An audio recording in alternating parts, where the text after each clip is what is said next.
இன்றைக்கும் நம்ம மார்க்கெட் டவுனில் தான் ட்ரேட் ஆகிட்டு இருக்கு. நிறைய ஸ்டாக்கோட ப்ரைஸு டவுனாக தான் வந்து ட்ரேட் ஆகிட்டு இருக்கு. 3 சூப்பரான ஐபிஓ ஓப்பன் ஆகிருக்கு. அதுலேயும் 2 ஐபிஓ இப்போதைக்கு வந்து பார்த்தீங்கன்னா 2 மடங்குக்கு மேலே சப்ஸ்கிரிப்ஷன் வந்து ஆயிருக்கு. கிரே மார்க்கெட் ப்ரீமியமும் அதிகமாகிட்டு இருக்கு.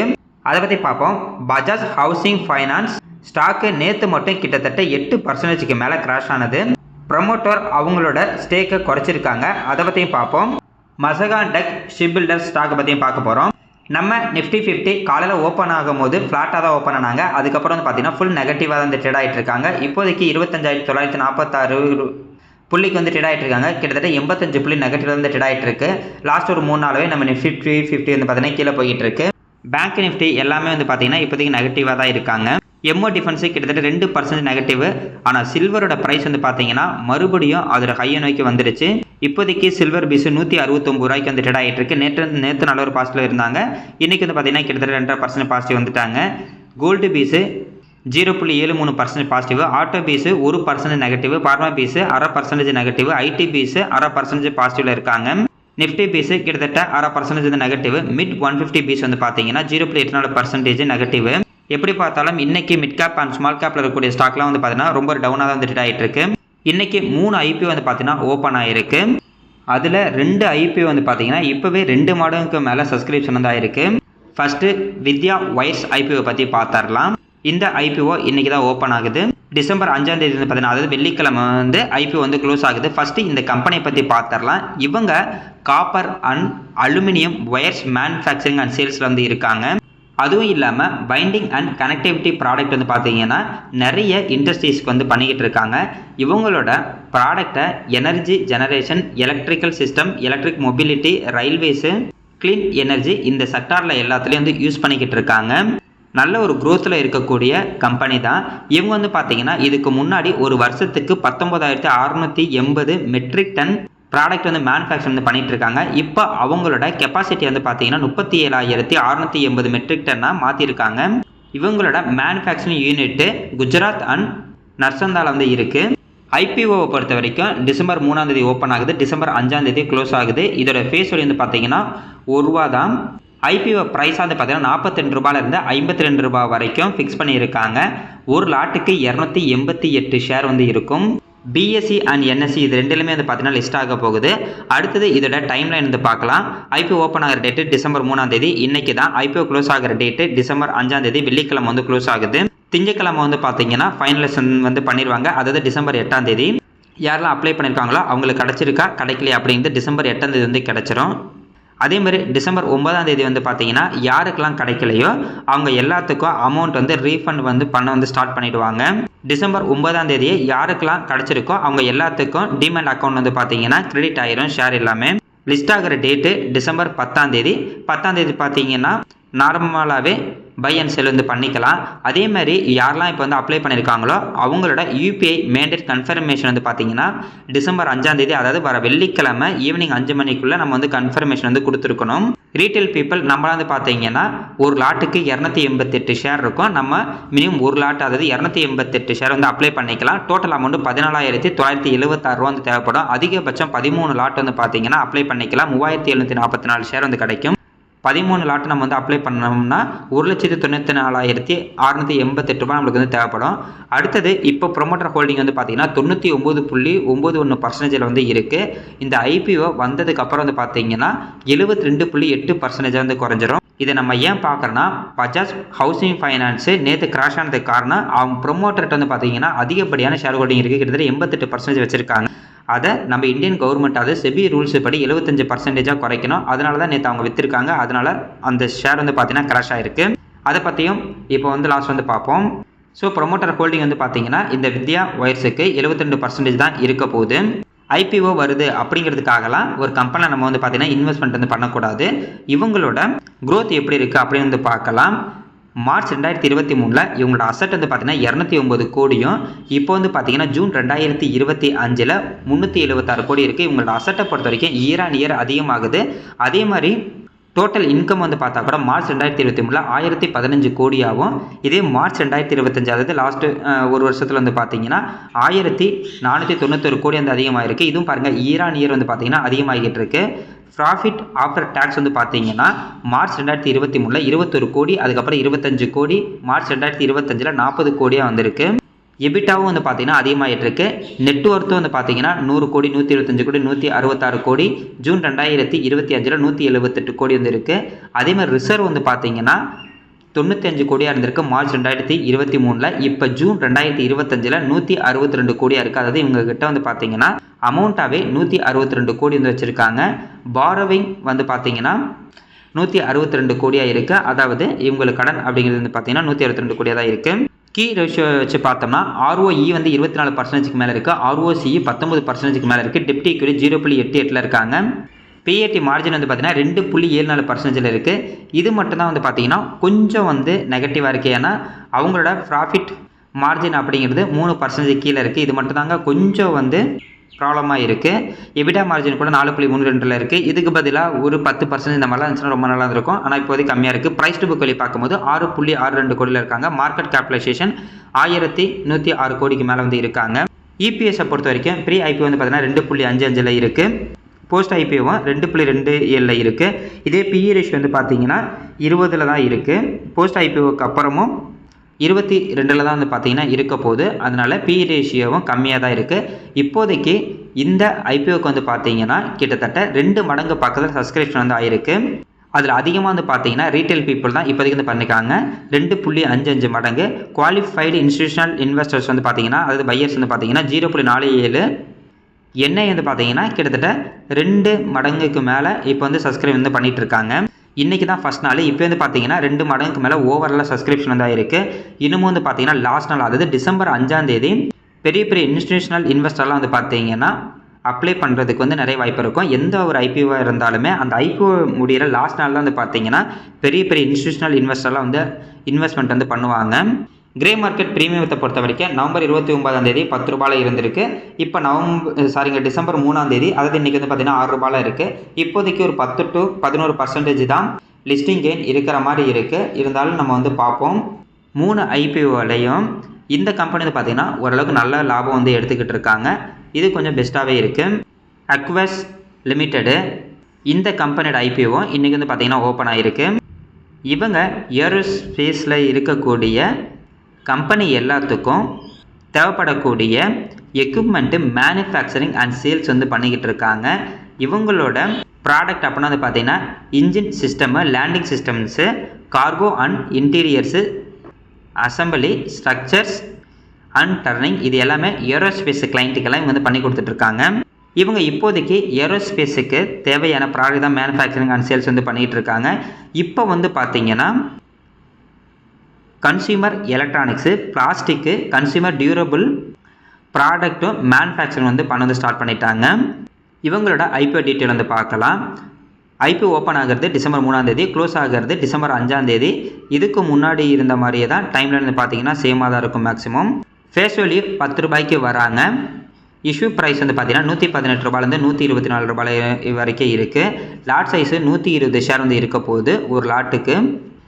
எம்ப்ளாயி டிஸ்கவுண்ட் வந்து பார்த்தீங்கன்னா இதுக்கு 11 ரூபாய்க்கு இருக்குது. அதாவது இந்த கம்பெனியோட எம்ப்ளாயீஸு அப்ளை பண்ணாங்கன்னா அவங்களுக்கு 11 ரூபா டிஸ்கவுண்ட்டில் இருக்குது. கிட்டத்தட்ட 7 to 8% அவங்களுக்கு வந்து பார்த்தீங்கன்னா டிஸ்கவுண்ட் ப்ரைஸில் கிடைக்க போகுது. மேபி லிஸ்ட் ஆகும்போது எக்ஸாம்பிளுக்கு ஒரு 20% நமக்கெல்லாம் வந்து பார்த்தீங்கன்னா லாபம் கிடச்சதுன்னா அவங்களுக்கு 28% லாபம் வந்து கிடைக்க போகுது. அதேமாதிரி லிஸ்டிங் வந்து பார்த்தீங்கன்னா BSE அண்ட் NSE ரெண்டுலேயுமே வந்து பண்ணுறாங்க. அடுத்தது இவங்களோட டைம்லைன் வந்து பார்க்கலாம். IPO ஓப்பன் ஆகிற டேட்டு டிசம்பர் 3, IPO க்ளோஸ் ஆகிற டேட்டு டிசம்பர் 5. அலாட்மெண்ட்டு டிசம்பர் 8 வந்து பண்ணுவாங்க. யாருக்கெல்லாம் கிடைக்கலையோ டிசம்பர் 9 ரீஃபண்ட் வந்து பண்ணிடுவாங்க. டிமேண்ட் அக்கௌண்ட்டுக்கு வந்து பார்த்தீங்கன்னா டிசம்பர் 9 ஷேர்ஸு வந்துடும். இது வந்து பார்த்தீங்கன்னா listing date December 10. December 10 buy and sell வந்து பண்ணிக்கலாம். UPI மேண்டேட் வந்து பார்த்தீங்கன்னா வெள்ளிக்கிழமை, அதாவது டிசம்பர் 5 5 மணிக்குள்ள வந்து நம்ம வந்து பண்ணணும். அதே மாதிரி லாட்டு சைஸை பொறுத்த வரைக்கும் ரீட்டைல் பீப்புள்கிட்ட ஒரு லாட் மினிமம் வந்து அப்ளை பண்ணிக்கலாம் 120 ஷேரு.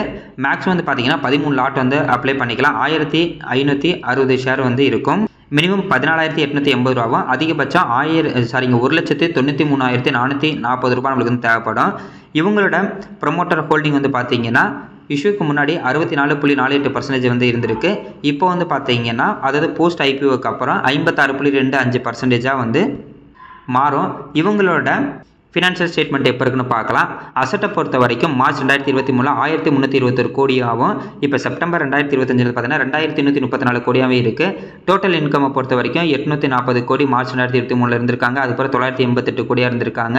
இப்போ செப்டம்பர் 2024 வந்து பார்த்தீங்கன்னா 475 கோடியாகவும், இதுவே மார்ச் 2025 959 கோடி அப்படின்ற மாதிரி டோட்டல் இன்கம் வந்து அதிகமாக இருக்குது. டோட்டல் இன்கம் வந்து பொறுத்த வரைக்கும் பார்த்தீங்கன்னா கொஞ்சம் வந்து அதிகமாகிட்டு தான் இருக்குது. ஆனால் இந்த கம்பெனிக்கு எங்கே பிரச்சனை இருக்குன்னா ப்ராஃபிட் ஆஃப்டர் டேக்ஸ் தான். மார்ச் 2023 109 கோடி நெகட்டிவ்ல இருந்திருக்காங்க. அதாவது இவங்க வந்து லாஸில் ரன் பண்ணியிருக்காங்க. அதுக்கப்புறம் 14 கோடி லாஸு. லாஸ்ட்டில் 102 கோடி மார்ச் 2025 வந்து பார்த்தீங்கன்னா 102 கோடி லாஸில் இருக்காங்க. இப்போ இவங்க வந்து லாஸில் தான் இருந்துகிட்டு இருக்காங்க. எபிட்டாவை பொறுத்த வரைக்கும் மார்ச் 2023 63 கோடி, அதுக்கப்புறம் வந்து பார்த்தீங்கன்னா மார்ச் 2024 145 கோடி, மார்ச் 2025 107 கோடி அப்படின்ற மாதிரி தான் இருக்குது. எபிட்டாவும் வந்து பார்த்தீங்கன்னா கம்மியாகிட்டு இருக்குது. ஆக்சுவலாக நம்ம ஒரு கம்பெனி எப்படி செலக்ட் பண்ணுவோம்னா இயர் அண்ட் இயர் அவங்களோட சேல்ஸும் அதிகமாகணும், அவங்களோட ப்ராஃபிட் அதிகமாகிற மாதிரி தான் வந்து செலக்ட் பண்ணுவோம். ஆனால் இது வந்து பார்த்தீங்கன்னா அப்படி இல்லை. நெட்ஒர்த்தும் வந்து பார்த்தீங்கன்னா கொஞ்சம் அதிகமாகுது, அதுக்கப்புறம் பார்த்தீங்கன்னா கம்மியாகுது. ரிசர்வ் அண்ட் சர்ஃப்ளெக்ஸில் வந்து பார்த்தீங்கன்னா இதுக்கு முன்னாடி வந்து பார்த்தீங்கன்னா நெகட்டிவில் இருந்துச்சு. அது 146 கோடி வந்து நெகட்டிவில் தான் இருந்தாங்க. இப்போ 200 கோடி பாசிட்டிவ் வந்திருக்காங்க. டோட்டல் பாரோவிங்கை பொறுத்த வரைக்கும் 533 கோடியில் இருக்குது. அதாவது இவங்கள்ட்ட ரிசர்வ் வந்து 200 கோடியும் கடன் வந்து 533 கோடி வந்து இருக்குது. இவங்களோட கீ ரேஷியோ பார்த்தா கூட ROE நெகட்டிவில் இருக்குது. ஏன்னா அங்கே லாஸில் இருக்காங்க, அதனால் நெகட்டிவில் இருக்காங்க. ROCE 0.87 இருக்குது. டெப்ட் ஈக்விட்டி கிட்டத்தட்ட 1 இருக்குது. RONW வந்து பார்த்தீங்கன்னா நெகட்டிவ். பேட் மார்ஜினும் நெகட்டிவில் இருக்குது. எபிட்டா மார்ஜின் வந்து பார்த்தீங்கன்னா 11.68% இருக்குது. ப்ரைஸ் டு புக் வேல்யூ பார்த்தா கூட 9.94 இருக்குது. மார்க்கெட் கேப்பு 8000 கோடிக்கு மேலே இருக்குது. இவங்களோட EPS வந்து பார்த்தீங்கன்னா ரெண்டுமே வந்து லாஸில் தான் இருக்கனால, அதாவது நெட் ப்ராஃபிட் லாஸ் ஆனிச்சுனாவே மேக்ஸிமம் நிறைய ரேஷியோ வந்து பார்த்தீங்கன்னா நெகட்டிவில் தான் இருக்கும். பி ரேஷியோ இப்போதைக்கு நெகட்டிவில் தான் இருக்குது. இப்போ வரைக்கும் 2.22 டைம்ஸ் வந்து பார்த்தீங்கன்னா சப்ஸ்கிரைப் வந்து ஆயிருக்கு. ரீட்டைல் பீப்புள் கிட்டத்தட்ட 8 மடங்கு பக்கத்தில் வந்து பார்த்தீங்கன்னா சப்ஸ்கிரிப்ஷன் வந்து பண்ணியிருக்காங்க. எண்ணெய் வந்து 1.79. அதே மாதிரி எம்ப்ளாயிஸ் வந்து பார்த்தீங்கன்னா 4.21. அதாவது எம்ப்ளாயிஸும் கிட்டத்தட்ட 4 மடங்கு மேலே சப்ஸ்கிரிப்ஷன் வந்து பண்ணியிருக்காங்க. ஓவராலாக 2.2. இவங்களோட கிரே மார்க்கெட் ப்ரீமியம் வந்து பார்த்தீங்கன்னா இப்போதைக்கு 30% மேலே இருக்கிற மாதிரி தான் இருக்குது. டிசம்பர் 3 அது இன்றைக்கி 46 47 வரைக்கும் இருக்குது. இப்போதைக்கு கிரே மார்க்கெட் ப்ரீமியம் வந்து பார்த்தீங்கன்னா அதிகமாக தான் இருக்குது. மேபி எப்படி லிஸ்ட் ஆனால் கூட 30% லிஸ்டிங் கெயினில் ஓப்பன் ஆகிறதுக்கு ஒரு வாய்ப்பு இருக்குது. இருந்தாலும் சனி ஞாயிறுலாம் நம்ம வந்து பார்க்கணும். அடுத்தது மீஷோ பற்றி நம்ம எல்லாத்துக்குமே தெரியும். அமேசான், ஃப்ளிப்கார்ட் மாதிரி மீஷோலே வந்து பார்த்தீங்கன்னா நம்ம ஆன்லைன் வந்து ப்ராடக்ட்டை வந்து வாங்கிக்கலாம், செல் பண்ணிக்கலாம். இருந்தாலும் அமேசான், ஃப்ளிப்கார்ட் அளவுக்கு வந்து பார்த்தீங்கன்னா மீஷோ வந்து இன்னும் வளராமல் இருக்காங்க. அதே மாதிரி மீஷோ பற்றி ஜென்ரலாக வந்து பார்த்தீங்கன்னா நிறைய பேர் வந்து ஆர்டர் வந்து பண்ண மாட்டேங்கிறாங்க. ஏன் அப்படின்னா மீஷோவில் மேக்ஸிமம் டூப்ளிகேட் ப்ராடக்ட் தான் வரும், குவாலிட்டி வந்து சரி இருக்காது அப்படிங்கிறது எல்லாரும் சொல்கிற ஒரு கம்ப்ளைண்ட்டாக இருக்குது. இன்னொன்று வந்து பார்த்தீங்கன்னா மீஷோவில் நம்ம ஆர்டர் பண்ணோம்னா அந்த டெலிவரி டைம் அப்படிங்கிறது ரொம்ப வந்து அதிகமாகுது. இந்த மாதிரி ஒரு சில கம்ப்ளைண்ட் வந்து பார்த்தீங்கன்னா மீஷோக்கு வந்து இருக்குது. இந்த IPO டிசம்பர் 3 ஓப்பன் ஆகுது. டிசம்பர் 5 வந்து க்ளோஸ் ஆகுது. ஃபேஸ் வேல்யூ வந்து பார்த்தீங்கன்னா ₹1 வருது. இஷ்யூ ப்ரைஸ் பேண்டாக வந்து பார்த்தீங்கன்னா ₹105 ₹111 செட் பண்ணியிருக்காங்க. லாட் சைஸுக்கு 135 ஷேர் வரும். ஒரு ஷேருக்கு இவங்க NSE அண்ட் BSE ரெண்டுலேயுமே வந்து லிஸ்ட் ஆக போகிறாங்க. இதோட டைம்லைன்னு பார்த்தீங்கன்னா டிசம்பர் 3 ஓப்பன் ஆகுது. டிசம்பர் 5 க்ளோஸ் ஆகுது. டிசம்பர் 8 வந்து பார்த்தீங்கன்னா அலாட்மெண்ட் வந்து பண்ணுவாங்க. டிசம்பர் 9 ரீஃபண்ட் பண்ணுவாங்க. டிசம்பர் 9 நம்ம டிமெட் அக்கௌண்ட்டுக்கு யாருக்கெல்லாம் கிடச்சிருக்கோ அந்த ஷேர் வந்து கிரெடிட் ஆகிடும். இதுவே டிசம்பர் 10 லிஸ்ட் ஆகி ட்ரேடாக வந்து ஸ்டார்ட் ஆகிடும். டிசம்பர் 5 வெள்ளிக்கிழமைக்குள்ளே ஈவினிங் வந்து பார்த்தீங்கன்னா ஒரு 5 மணிக்குள்ளவே நம்ம UPI மேண்டேட் வந்து பார்த்தீங்கன்னா கொடுத்துடணும். இந்த 3 ஷேருக்கு வந்து பார்த்தீங்கன்னா இதான் வந்து டைம் லைனு. இந்த ஷேரை பொறுத்த வரைக்கும் ஒரு லாட்டுக்கு வந்து பார்த்தீங்கன்னா 135 ஷேர் இருக்கும். அதிகபட்சம் நம்ம ரீட்டைல் பீப்புள் 13 லாட் வந்து அப்ளை பண்ணிக்கலாம். 1755 ஷேர் வந்து அப்ளை பண்ணிக்கலாம். அதே 1,94,805 நம்மளுக்கு வந்து தேவைப்படும்.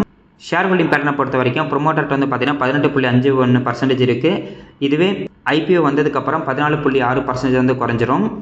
இவங்களோட ஃபினான்ஷியலை எடுத்து பார்த்தா கூட அசட் வந்து பார்த்தீங்கன்னா அதிகமாகிட்டே இருக்குது. மார்ச் 2023 3,853 கோடியும், இதுவே செப்டம்பர் 2025 பார்த்தீங்கன்னா 6,640 கோடியாகவும் இருக்குது. டோட்டல் இன்கம் வந்து பார்த்தீங்கன்னா அதிகமாகிட்டே தான் இருக்குது. 5,897 கோடி. இப்போ மார்ச் 2025 பார்த்தீங்கன்னா 9,900 கோடி. அந்த மாதிரி டோட்டல் இன்கம் அது அதிகமாகிட்டு இருக்குது. ஆனால் பிரச்சனை எங்கே இருக்குன்னா ப்ராஃபிட் ஆஃப்டர் டேக்ஸ் தான் நெகட்டிவில் வந்து இருக்காங்க. கிட்டத்தட்ட 2025 3,941 கோடி வந்து பார்த்தீங்கன்னா நெகட்டிவில் வந்து இருக்குது. எபிட்டாவும் வந்து பார்த்தீங்கன்னா நெகட்டிவில் தான் இருக்குது. அதாவது லாஸில் தான் இப்போதைக்கு இந்த கம்பெனி வந்து ரன் ஆகிட்டு இருக்கு.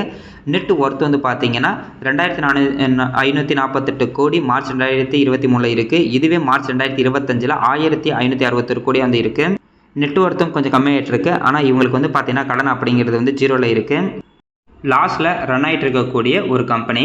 ப்ரைஸ் டு புக் வேல்யூ வந்து பார்த்தீங்கன்னா 30ல் இருக்குது. அதாவது இந்த ஐபிஓ ப்ரைஸுக்கு ப்ரைஸ் டு புக் வேல்யூ வந்து 30ல் இருக்குது. மார்க்கெட் கேபிட்டலைசேஷன் 50,000 கோடிக்கு மேலே வந்து பார்த்தீங்கன்னா லிஸ்ட் ஆக போகுது. இபிஎஸ் ஃபுல்லாகவே நெகட்டிவில் இருக்குது. இப்போதைக்கு கிரே மார்க்கெட் ப்ரீமியம் வந்து பார்த்தீங்கன்னா 45லேருந்து 46 வரைக்கும் இருக்குது. இப்போதைக்கு இந்த கம்பெனிக்கு சப்ஸ்கிரிப்ஷன் வந்து பார்த்தீங்கன்னா 0.81 டைம்ஸ் தான் வந்து ஆயிருக்கு. அதாவது கிட்டத்தட்ட ஒரு மடங்கு வந்து பார்த்தீங்கன்னா சப்ஸ்கிரிப்ஷன் வந்து ஆக போகுது. இப்போதைக்கு வழக்கமாக ரீட்டைல் பீப்புள் தான் பார்த்தீங்கன்னா அதிகமாக சப்ஸ்கிரிப்ஷன் வந்து பண்ணியிருக்காங்க. 2.82. QIP வந்து பார்த்தீங்கன்னா 0.04. என்ஐ வந்து பார்த்தீங்கன்னா 0.96. பார்க்கலாங்க. இந்த 3 ஐபிஓவில் மீஷோ தான் வந்து கம்மியான சப்ஸ்கிரிப்ஷன் வந்து பண்ணிக்கிட்டு இருக்காங்க. அடுத்தது பஜாஜ் ஹவுசிங் ஃபைனான்ஸு. நேற்று இந்த ஸ்டாக்கோட ப்ரைஸை கிட்டத்தட்ட 8% வந்து கிராஷ் ஆனது. அது காரணம் என்னென்னா இவங்களோட ப்ரொமோட்டர் அதாவது பஜாஜ் ஃபைனான்ஸ் வந்து பார்த்தீங்கன்னா அவங்களோட ஸ்டேக்கை 2% வந்து குறைச்சிருக்காங்க. நம்ம செபி ரூல்ஸு படி இப்போ ஐபிஓ வந்து ஷேர் மார்க்கெட்டில் வந்து பார்த்தீங்கன்னா ட்ரேட் ஆகும் போது ப்ரொமோட்டர்கிட்ட 75% மேக்ஸிமம் வந்து ஷேர் ஹோல்டிங் வந்து இருக்கலாம். மீதி இருக்கக்கூடிய 25% அவங்க வந்து பார்த்தீங்கன்னா அவங்கக்கிட்ட இருந்து பப்ளிக் வந்து கொடுத்துடணும். இப்போதைக்கு அவங்ககிட்ட 88% வந்து பார்த்தீங்கன்னா ஷேர் ஹோல்டிங் இருக்குது. இன்னும் ரிமைனிங் வந்து பார்த்தீங்கன்னா 13% ஷேர் ஹோல்டிங்கை அவங்க வந்து கம்மி பண்ணணும். அதுதான் வந்து ரூல்ஸு. அதனால தான் நேற்று வந்து பார்த்தீங்கன்னா 2% ஷேரை ஒரே நாளில் அவங்க வந்து சேல் பண்ணியிருக்காங்க. அதனால தான் நேற்று பஜாஜ் ஹவுசிங் ஃபைனான்ஸ் ஸ்டாக்கோட ப்ரைஸ் வந்து பார்த்தீங்கன்னா கிராஷ் ஆனது. அதை யார் வாங்கியிருக்காங்க அப்படின்னு வந்து பார்த்தீங்கன்னா இன்னும் நம்மளுக்கு வந்து எந்த ஒரு நியூஸ் வரல. நான் செக் பண்ணி பார்த்தேன், மறுபடியும் பார்த்துட்டு சொல்கிறேன். கண்டிப்பாக அவங்க விற்றுருக்காங்கன்னா ஏதோ ஒரு பெரிய மியூச்சுவல் ஃபண்ட் ஏதோ ஒன்று வந்து வாங்கியிருப்பாங்க. இது வந்து பார்த்தீங்கன்னா நார்மல் தான். இவங்க 2030க்குள்ளே மீதி இருக்க 13% ஸ்டேக்கை வந்து கம்மி பண்ணுறதுக்கு வந்து நிறைய வாய்ப்பு இருக்குது. இதுவே இவங்களோட மார்க்கெட் கேப்பு 1,00,000 கோடிக்கு மேலே போணுச்சு அப்படின்னா 10 வருஷம் வந்து அவங்களுக்கு வந்து டைம் இருக்கும் அவங்களோட ஷேர் ஹோல்டிங்கை வந்து கம்மி பண்ணுறதுக்கு. இப்போதைக்கு 2030க்குள்ளே இவங்களோட ஷேர் ஹோல்டிங் வந்து பார்த்தீங்கன்னா கம்மி பண்ணி ஆகணும். கரண்ட் ப்ரைஸ் 97 ரூபாய்க்கு வந்து ட்ரேட் ஆகிட்டு இருக்கு. இவங்க லிஸ்ட் ஆனதுலேருந்து இப்போ வரைக்கும் வந்து பார்த்தீங்கன்னா கிட்டத்தட்ட 40% நெகட்டிவில் தான் இருக்காங்க. பார்க்கலாங்க. பிப்ரவரி 2026க்குள்ளே அடுத்த ஒரு 2% இவங்க குறைக்கிறதுக்கு ஒரு வாய்ப்பு இருக்குது. மேபி மறுபடியும் இவங்க 2% ஸ்டேக்கை வந்து சேல் பண்ணாங்க அப்படின்னா மறுபடியும் கிராஷ் ஆகிறதுக்கு ஒரு வாய்ப்பு இருக்குது. அதையும் நம்ம வந்து நோட் பண்ணி வச்சுக்கலாம். மார்க்கெட் கேப்பு இப்போதைக்கு 80,000 கோடிக்கு மேலே இருக்குது. இன்டென்சிக் வேல்யூ வந்து பார்த்தீங்கன்னா 54 இருக்குது. பிஜி ரேஷியோ 0.76 இருக்காங்க. ப்ரைஸ் டு புக் வேல்யூ வந்து பார்த்தீங்கன்னா 3.76 இருக்குது. பார்க்கலாம். இப்போதைக்கு 52 வீக் லோ பக்கத்தில் தான் இந்த ஸ்டாக் வந்து பார்த்தீங்கன்னா ட்ரேட் ஆகிட்டு இருக்கு. மற்றபடி ஃபண்டமெண்டல் படி எந்த ஒரு பிரச்சனையும் இல்லை. பிஜி ரேஷியோ 0.76 இருக்குது. மேபி இவங்க ஸ்டேக் என்ன குறைக்கும் போது இந்த ஸ்டாக்கோட ப்ரைஸ் இன்னும் ரொம்ப சீப்பாக வந்துச்சுன்னா நமக்கு வந்து பார்த்தீங்கன்னா நல்ல ஒரு வாய்ப்பாகவே இருக்கும். சூப்பரான ஒரு க்ரோத்தில் இருக்கக்கூடிய ஒரு கம்பெனி தான். எல்லாமே பாருங்கள். CAGR எல்லாமே ரொம்ப நல்லாயிருக்கும். சேல்ஸ் க்ரோத்து லாஸ்ட் 5 வருஷத்தில் 29% இருக்குது. ப்ராஃபிட் க்ரோத்து 39% இருக்குது. அதேமாதிரி ரிட்டர்ன் ஈக்விட்டி வந்து பார்த்தா கூட கிட்டத்தட்ட 13%க்கு மேலே இருக்குது. அதனால் க்ரோத்தில் எந்த ஒரு பிரச்சனையும் இல்லை. ப்ரொமோட்டரை குறைக்கிறனால தாங்க இப்போ வந்து பார்த்தீங்கன்னா மார்க்கெட் இந்த ஸ்டாக்கோட ப்ரைஸ் கீழே போயிட்டுருக்கு. இதுக்காக தான் நிறைய பேர் வந்து பார்த்தீங்கன்னா இப்போ இந்த ஸ்டாக்கோட ப்ரைஸ் அந்த 100 ரூபா 110 ரூபாயில் இருக்கும்போது வாங்காமல் இருந்திருப்பாங்க. அடுத்தது மசகான் டக் ஷிப் பில்டர்ஸ் இன்றைக்கும் கொஞ்சம் நெகட்டிவ்ல வந்து ட்ரேட் ஆகிட்டு இருக்கு. இந்த ஸ்டாக் வந்து பார்த்தீங்கன்னா கிட்டத்தட்ட 3,700 ரூபாய்க்கு மேலே போயிட்டு இப்போ வந்து 2,600 ரூபாய்க்கு பக்கத்தில் வந்து ட்ரேட் ஆகிட்டு இருக்கு. இதுக்கு முன்னாடி இந்த லோ அப்படிங்கிறது இந்த 2,600 ரூபா தான் இருக்குது. கரெக்டாக இந்த 2,600 இப்போ வந்து டச் பண்ணிக்கிட்டு இருக்கு. மேபி மார்க்கெட் வந்து பார்த்தீங்கன்னா ரிவர்ஸ் ஆகி பாசிட்டிவாக போணுச்சுன்னா இங்கேருந்து இந்த ஸ்டாக்கோட ப்ரைஸ் இன்க்ரீஸ் ஆனாலும் நல்லாயிருக்கும். இல்லை மார்க்கெட் இப்போ தொடர்ந்து 3 நாளாவே கீழே போயிட்டுருக்கு. அதே மாதிரி இன்னும் மார்க்கெட்டு கீழே போயிட்டு இதுக்கு முன்னாடி இந்த பெரிய லோ அப்படிங்கிறது 2,000ல் இருக்குது. மேபி அந்த 2,000 ரூபா போனாலுமே ரொம்ப நல்லாயிருக்கும். ஆனால் அது வரைக்கெல்லாம் கீழே போகுமா என்னன்னு வந்து தெரியலை. பார்ப்போங்க. இந்த ப்ரைஸில் அதாவது இங்கேருந்து அப்படியே ரிவர்ஸ் ஆகி மேலே போணுச்சுன்னா சந்தோஷம் தான் இன்றைக்கி. ஆனால் இந்த டிஃபென்ஸ் செக்டரில் இருக்கக்கூடிய ஸ்டாக்கோட நிறைய ஸ்டாக் வந்து பார்த்தீங்கன்னா நெகட்டிவ்ல வந்து ட்ரேட் ஆகிட்டு இருக்கு. இன்றைக்கி மார்க்கெட்டில் இருக்கக்கூடிய எல்லா இண்டெக்ஸும் டவுனில் தான் இருக்குது. நாளைக்கு மேபி பாசிட்டிவ் வந்தாங்கன்னா நல்லாயிருக்கும். வாரம் வந்து பார்த்தீங்கன்னா வியாழன் வெள்ளி மார்க்கெட் வந்து கீழே கொண்டு போவாங்க. திங்கள் செவ்வாய் புதன் வந்து மார்க்கெட் பாசிட்டிவில் இருக்கும். ஆனால் இந்த வாரம் திங்கள் செவ்வாய் புதன் 3 நாளுமே இப்போதைக்கு நெகட்டிவில் இருக்குது. மேபி நாளைக்கு நாளான்றைக்கு பாசிட்டிவாக இருந்துச்சுன்னா ரொம்ப நல்லாயிருக்கும்.